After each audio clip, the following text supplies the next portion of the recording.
Estimados hermanos, un saludo de paz y bien para todos. Bienvenidos a nuestro canal, este espacio a través del cual intentamos hacer un análisis de la realidad desde una perspectiva católica. Bienvenidos. Mario Briceño Iragorri es uno de los pensadores más importantes que ha tenido Venezuela. Nadie como él ha entendido la necesidad espiritual para poder interpretar el devenir histórico de esta tierra. Por ello, en 1951, don Mario, más frustrado que lleno de optimismo, escribe un libro llamado Mensajes sin destino. Allí, de una manera excepcional, desnuda la carencia interior que ha tenido el pueblo venezolano y por ello no ha sabido aprovechar los momentos coyunturales que Dios le ha presentado, nos ha presentado, para que alcancemos verdaderamente un progreso no solamente en lo exterior, sino mucho más importante en lo interior. Sobre esos momentos quiero compartir con ustedes una reflexión. 3 momentos muy puntuales en la historia contemporánea venezolana que demuestra lo que Mario Briceño Iragorri ha querido plantear en Mensajes sin destino. Y tiene que ver con el nacimiento de la democracia en Venezuela.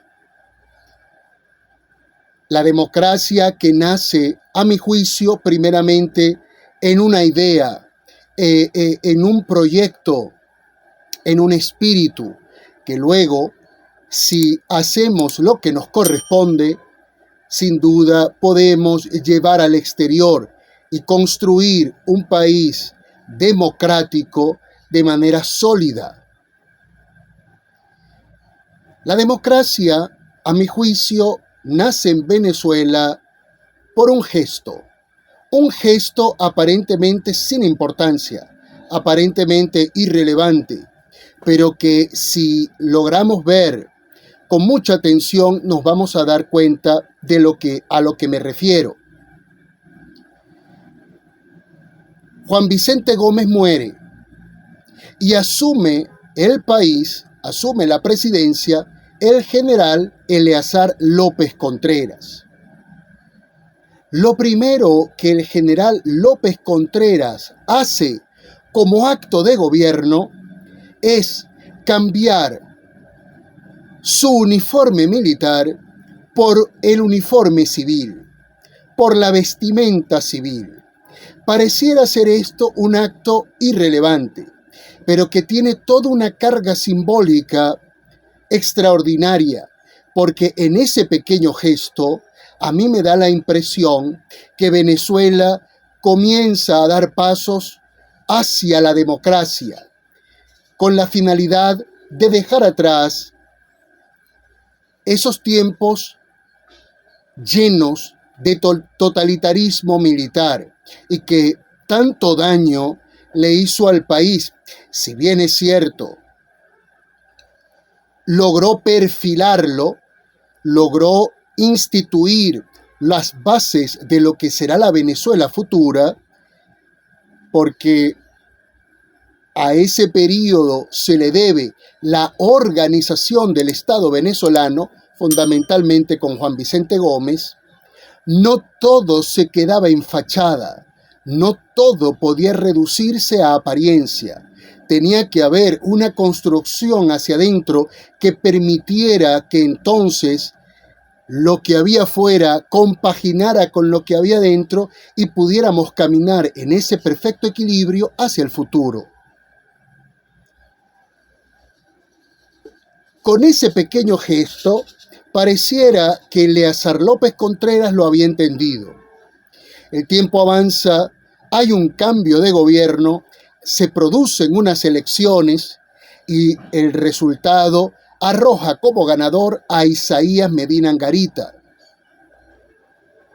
Su contrincante fue el intelectual y gran escritor venezolano militante de las filas de Acción Democrática, don Rómulo Gallegos.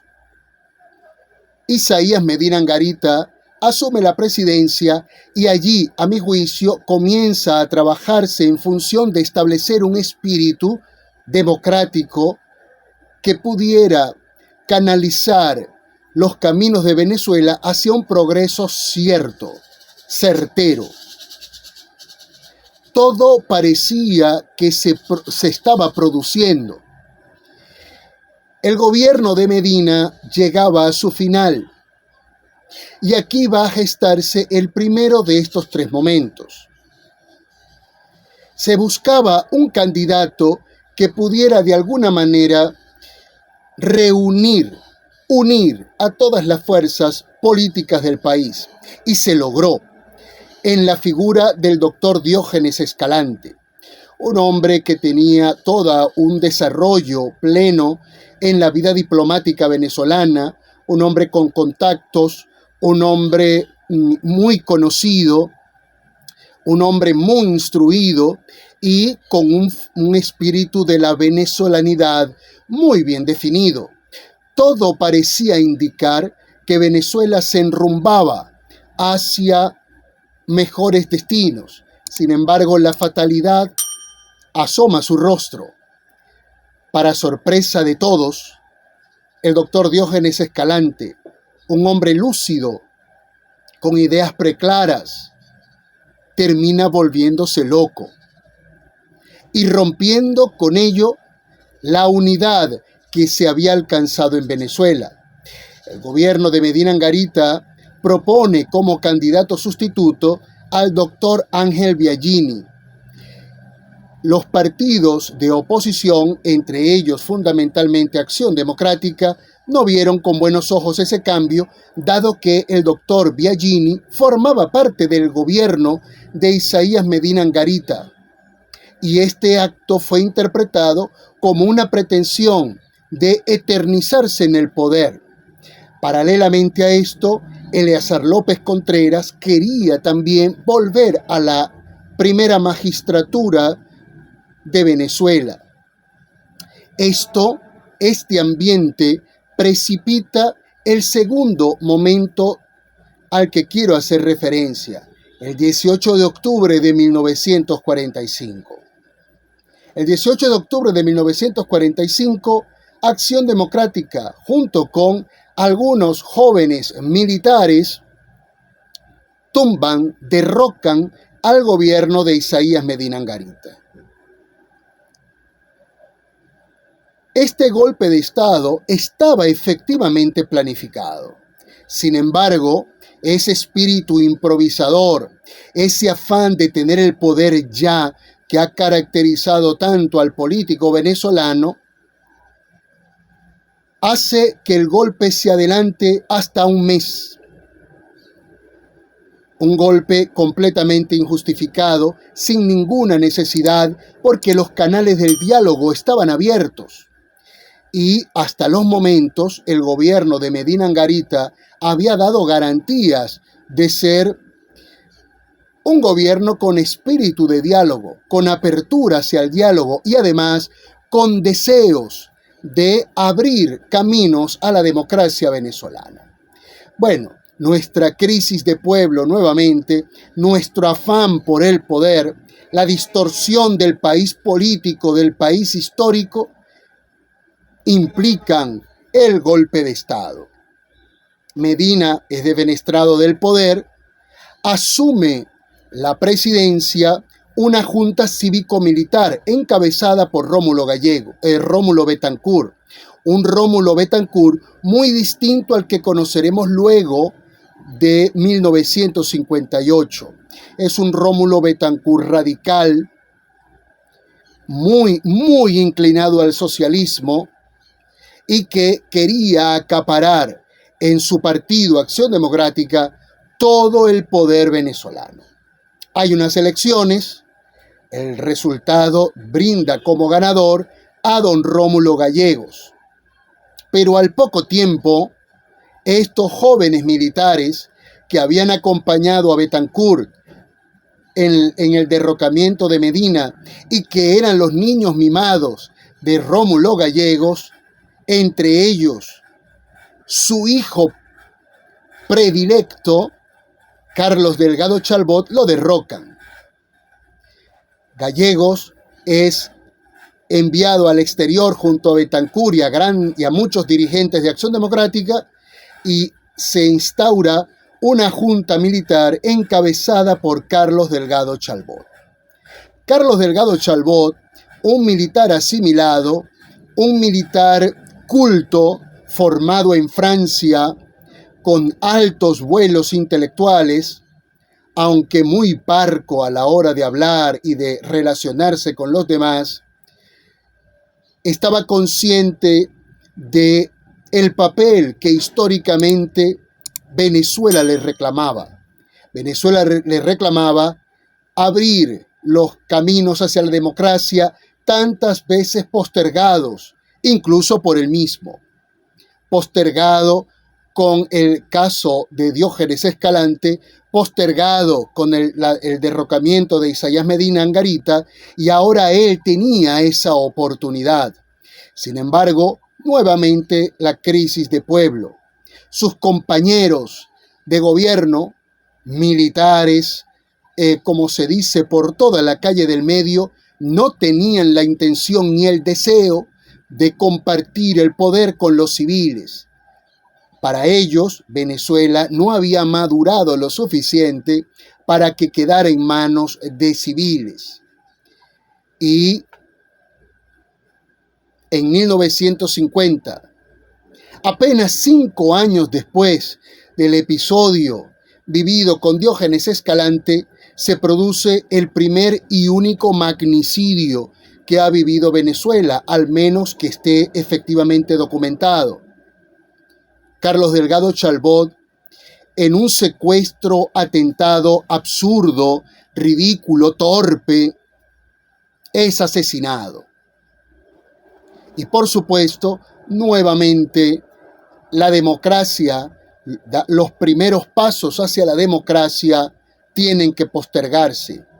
Postergarse por la ambición de poder, por el afán de poder y, por supuesto, amparado en un pueblo distorsionado en su concepción histórica, un pueblo sin densidad histórica, un pueblo que no comprende, no comprendió lo que significaba para la democracia la idea de asumir responsabilidades ciudadanas.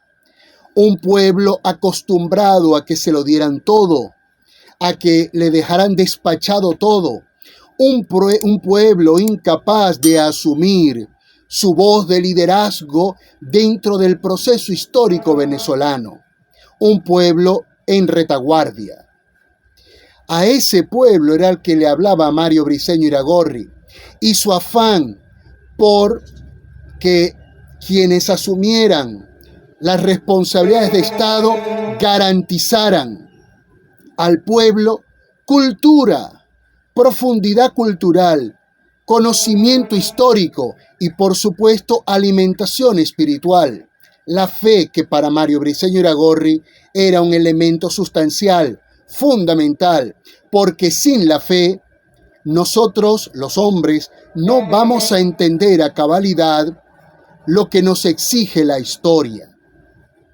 Estos 3 momentos son fundamentales para comprender lo que vendría después para Venezuela, para poder comprender la crisis que vivimos los venezolanos, para entender que los problemas de un país no se resuelven ni con las armas, ni pensando que a través del voto exclusivamente un país alcanza plenitud democrática. Es muy importante que el pueblo asuma su responsabilidad siguiendo las pautas que determina una conciencia histórica bien establecida, bien formada. Un pueblo con densidad histórica. Un pueblo que muy bien, sin ningún problema, puede seguir las voces que ideológicamente se le dicen, pero que a la hora de tomar una decisión comprenda que hay elementos más importantes, fundamentales, que partidos políticos y que procesos ideológicos. Si los venezolanos no entendemos esto, si los venezolanos no comprendemos nuestra historia como una maestra para el futuro, seguiremos dándonos tropiezos una y otra vez sin alcanzar la plenitud a la que un pueblo democrático está llamado. Don Mario decía que Venezuela había llegado a la democracia sin haber llegado. Llegaba a la democracia como de carambola, de casualidad. Le cayó la democracia encima y una vez encima no supo qué hacer ni con ella ni en ella. Estamos viviendo un tiempo muy importante para comprender esto de cara al futuro. Que Dios tenga misericordia de nosotros. Estimados hermanos, mantengamos la fe, no perdamos la esperanza, aprovechemos el día. Paz y bien para todos, a mayor gloria de Dios.